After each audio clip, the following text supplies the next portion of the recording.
Hey you guys, today we are starting section 2.4, motion with constant acceleration. Now up on the board here, I have three things. I have time in seconds, the velocity of a compact Prius, and the velocity of a Subaru Outback, okay? And we're gonna be comparing them. So our time goes from 0.0 seconds to 0.3 seconds.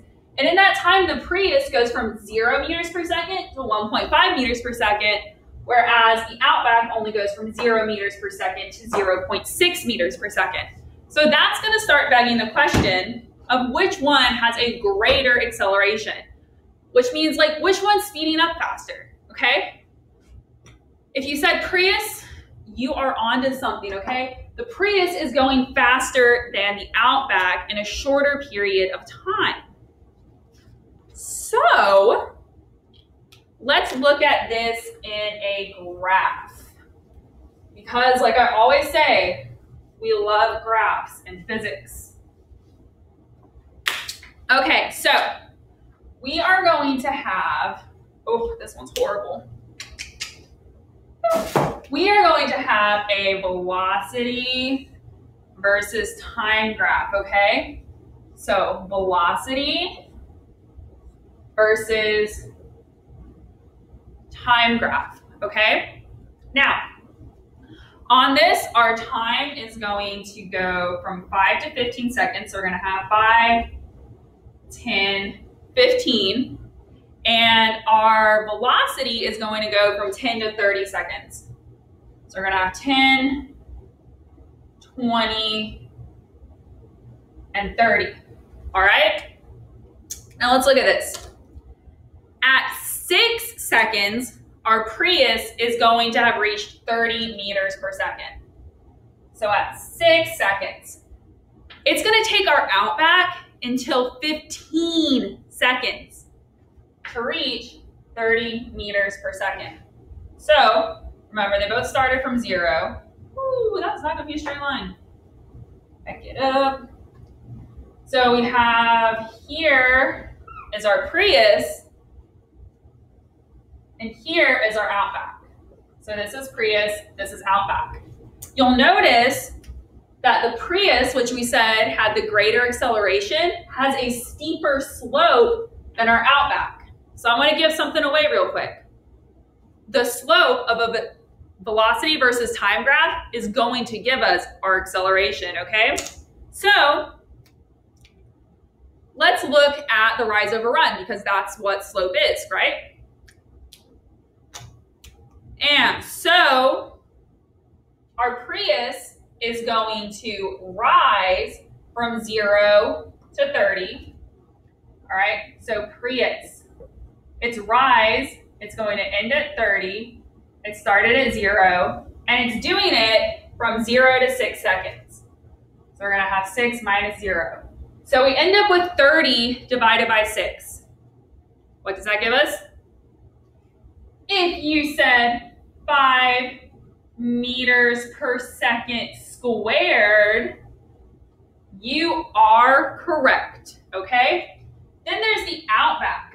The Outback is also making it to a velocity of 30, so its rise is gonna be from 0 to 30, but its run is longer. It takes it longer to get there.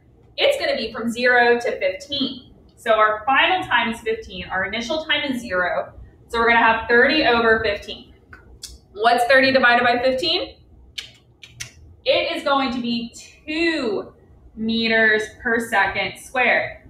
Now you might be going, all right, Mrs. Bernal, I get the 5, I get the 2. Where is this meters per second squared coming from? All right, well, where the meters per second squared coming from is that when you're doing velocity as your rise, you have meters per second, and then it's overrun, which is seconds.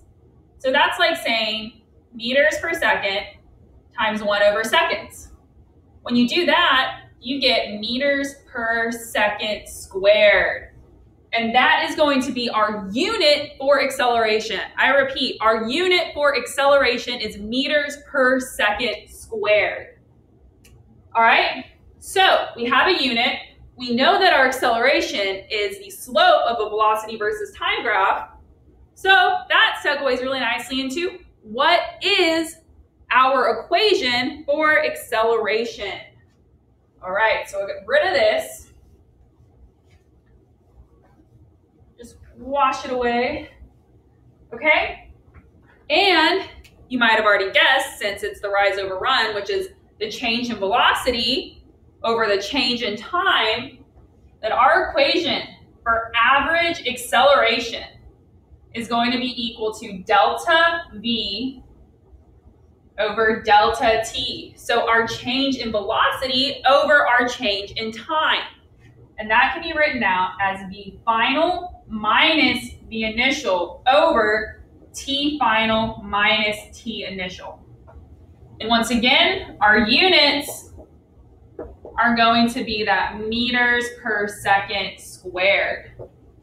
Okay, so here is our equation for average velocity, and here is our unit. Oh, not average velocity, average acceleration. Here's our equation for average acceleration, and here are our units for acceleration. They're going to be meters per second squared. All right, strap yourselves in. We're going to do our first examples, all right? So let's say we have a bicyclist, okay? And our bicyclist, I am horrible at this. Okay, our bicyclist, all right, that's our bicyclist.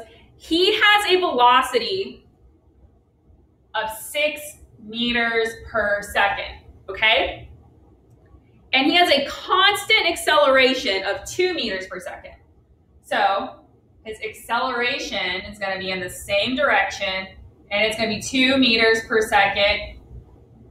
Oh, we forgot, squared, right? 2 meters per second squared, new units.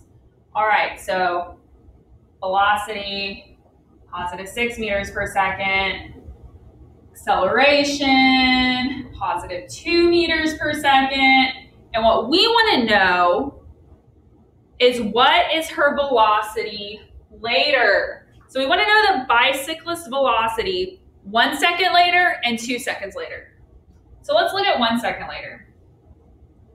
At 1 second later, she will have increased